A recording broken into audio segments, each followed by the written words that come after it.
Mansfield today, coming up for weekend time, and that's when we go travelling, courtesy of Flight Centre. And they have deals and will put together the best deals that you can ever get around South Africa and to other parts of the world where we can travel to. This is one of the shows that I've been wanting to do for ages and ages and ages. And for some reason, we just never got around to doing it. And I put my foot down and said to our executive producer, Samantha Khan, this week I am going to do this show because the time is right. It's coming into the right season for most of these places. I'm talking about bush breaks. My favorite thing to do is to get into the bush and it does something for your soul. It really does. We've chosen three very different lodges for a very good reason, because they're all in very different areas and in very different ecosystems. So let's go through all three of them one by one. And we're going to start in my stomping ground, my old stomping ground, because I was born and raised in the Grahamstown and Bathurst area down in the Eastern Cape. And one of the lodges down there, which is one of the premier lodges in the country, is Kwandwe. And we're joined from Kwandwe by Graham Mann. Graham, thank you very much for taking time out to join us on Mansfield today. What is it? You know what? As I said, I was born in Grahamstown, lived down in that area the whole time, and I have never ever got to any of the Eastern Cape lodges, and it's a very different ecosystem and a very special place. Yeah, indeed. Thanks so much for having me, Jeremy. Yeah, I think it's probably something you need to rectify quite soon and come and visit us and see for yourself. Yeah, certainly the landscape, the vegetation, and some of the wildlife are vastly different to what you'll see on a traditional safari up north. So it brings a lot of excitement and variety. Was there a lot of reintroduction of game at those in the Eastern Cape, Graham? Yeah, absolutely. So the initial setup for Kwandwe, which started in the late 90s, saw the reintroduction of over 7,000 animals initially. And obviously those populations have grown over time. Yeah, certainly a lot of the big and scaries, the elephants and the big cats needed to be brought in, although the leopard was still here. And then things like kudu are still jumping out from every bush, as I'm sure they were back in your early days in Grahamstown. That whole Eastern Cape area has become a very interesting area. If you look at all the way from Port Elizabeth through to almost East London, you're starting to get swathes of wildlife areas being developed within it, from the Addo Elephant National Park all the way through. I know my old schoolmate, well, he didn't go to my school, but went to school in Grahamstown as well. Henny LaRue is developing a whole load of areas down in the Eastern Cape. It seems to be coming, one of the strongholds of the Eastern Cape now is the photographic safaris. Yeah, absolutely. I think, growing, as you mentioned, from the Addo area, heading north and east up the coastline, there seem to be more and more wildlife destinations. And I think building off the legacy of Addo National Park, there are amazing things to be seen, and the vegetation and landscape lend themselves towards it. Amazing vistas and really high carrying capacities for large amounts of game. What would you say if I had to say to you, what's your major selling point about Kwandwe itself? What would you say that? I know it's always difficult to single out one thing, but what do you reckon it would be, Graham? I think, yeah, you're right. It is a tough question, but I think for me the single greatest selling point for Kwandwe is the fact that we have such an enormous space of uninhibited wildlife. So it's 22,000 hectares with really low guest numbers. So it's all about privacy, time to spend with the animals at your own leisure, and being flexible around that safari experience. So do what you like, when you like. And you can be a little selfish because you don't have to share the space with many other people. Graham Mann from Kwandwe, thank you very much for joining us on the Mansfield today. Great to talk about the Eastern Cape, and a beautiful destination in itself, and by the sounds of things, a great lodge. And Graham, I may just take you up on that because, as I said, come from the Bay Area and I've never been down there. Let's go up to the Sabi Sands now, to a lodge that I have been to quite a few times actually. And we're joined there from Simbambili in the northern Sabi Sands by Saber Mesa. Saber, thank you for your time on Mansfield today. It is one of the places that I've been to, which undoubtedly I've had the most and varied leopard sightings anywhere in southern Africa. And we've traveled fairly extensively through southern Africa. But Simbambili, if there are people coming up from overseas and they say, I specifically would like to see leopard, the first place that I say to them to go to is Simbambili. I think on one weekend we saw 7 different leopard on that particular property. Yeah, that sounds about right, Jeremy. In our area in particular, in the northern Sabi Sands, I just did a quick count now, and I can count up to 27 different individual leopards that we see on our traverse alone. Oh, that's quite a huge amount of leopard in a very concentrated area. What is it that attracts them to that particular area? We'll get onto the other things right now, but I think there is a fascination with leopard. Is it the ravines that you have in that northern area of the Sabi Sands? What is it? I think that's still, there's a lot of theories surrounding that still. But it's definitely got a lot to do with the vegetation in the area. And as you mentioned, we do have a lot of drainage lines, a lot of dry riverbeds, which are really just the perfect places for leopard den sites. And I'd say we also have quite a high concentration of prey as well, because it's quite a grassy area, lots of impala and a lot of the smaller things that leopards eat as well. But I think mostly it just comes around to, as you mentioned, lots of drainage lines, really just the perfect habitat for leopards.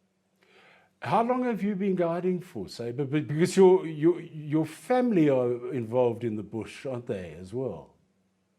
Yes. I grew up in the Greater Kruger Park. So I've been guiding now for about 7-8 years, but growing up in the industry, as I'm sure you know, you're pretty much guiding from as soon as you can talk. As I said, I have been to the lodge on a few occasions.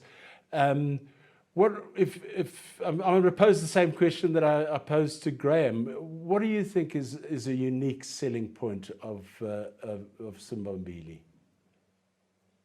Definitely the leopards, first of all. As I mentioned, we've had a lot of guests come from different regions in the Sabi Sands as well, who have said that this is the most leopards that they've ever seen. But I think what's incredibly special about it is we're able to follow these animals without them paying any mind to us. So they are going about their daily business, and you basically can just be a fly on the wall and watch them do what they would do whether you were there or not. Which is lovely. But also Simbambili is quite a small camp. We only have 9 rooms, which makes it nice and intimate. And I think pretty much all the guests that leave here pretty much stay in touch with us and leave like family. I think one of the most spectacular drives that I went on in Simbambili was, I'm talking years ago now. Your head ranger at the time was a bloke by the name of Mike. His surname escapes me at the moment. And we were the only 2 people on the vehicle. And we decided to do, it was a clear night, we decided to do some stargazing. And he stopped in a river bed, the water was running at that stage. And he stopped and it was just turned off the engine. And we sat there for about, it must have been 45 minutes, looking at the stars and just listening to all the frogs. And it was absolutely, it was spectacular. It's the little things that count in the bush as well as the big things, hey? Definitely, and we have a lot of those little things as well. I think here in the Sabi Sands, we get quite a bit more rainfall than the rest of the Greater Kruger region, and that's probably why you also heard so many different frogs. We can get up to about 200 millimeters more than further north of where we are, even as close as Kimbavati Game Reserve, which is just, 1 or 2 game reserves north of us. Mm. The most spectacular thing about Simbambili, apart from the accommodation, which I know is absolutely luxurious, it is. And then the quality of the game drives. I think that's probably the second. Absolutely. We also only put 6 people on a vehicle, so it is really nice and intimate. You get to know the staff around the camp very well because, we touch in very regularly. And the camp is situated on the Manuleti riverbed. The other morning we had a leopard inside the main area while we were having coffee.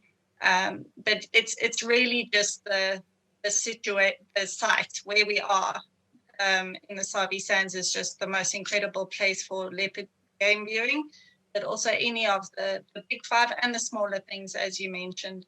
The terrain is quite unique. We have big wide open areas, and then we can go into the ravine areas, so it's even good for birding. So I'd say it's where we're situated that makes it the most incredible. Okay, well, do me a favor and go and situate yourself out on that beautiful deck that overlooks the watering hole, and open a cold beer and have one for me. I'll do that for you. Saber, thank you very much for talking to us. Saber Mesa from Simbambili in the northern Sabi Sands. So we've done the Eastern Cape, we've done Sabi Sands. Let's now go to the other side of the country and go to the Pilanesberg, to a very special resort, this one, because it recently won a huge accolade. I'm talking about Shepherd's Tree Lodge. We're joined by Deirdre Broodewijk-Ward, who's the leisure sales manager for AHA Hotels. Deirdre, thank you for your time. We're back with you once again. Last time we were talking about Ivory Tree Lodge. Now we're talking about Shepherd's Tree Lodge. And the reason why I wanted to talk to you again is because you recently did win a huge accolade for Shepherd's Tree. Tell us about it. Absolutely. Shepherd's Tree Lodge, we're very privileged to be located in the Pilanesberg National Park, which is probably the most accessible, nature experience for people to travel. I always joke and say that it takes you longer to drive to Sandton from OR Tambo than to get to the Pilanesberg Park.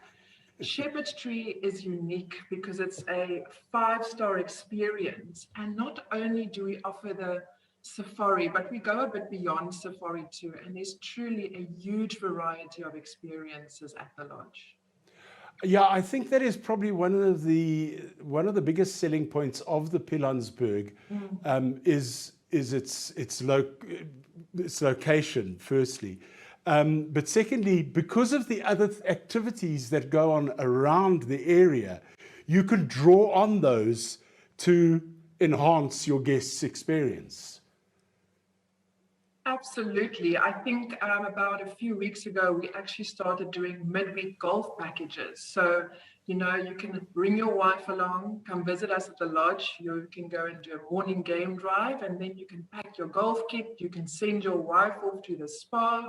So there's truly something for everyone. Yeah. I suppose one of the other things as well that you would punt because of your location is it is a malaria-free area.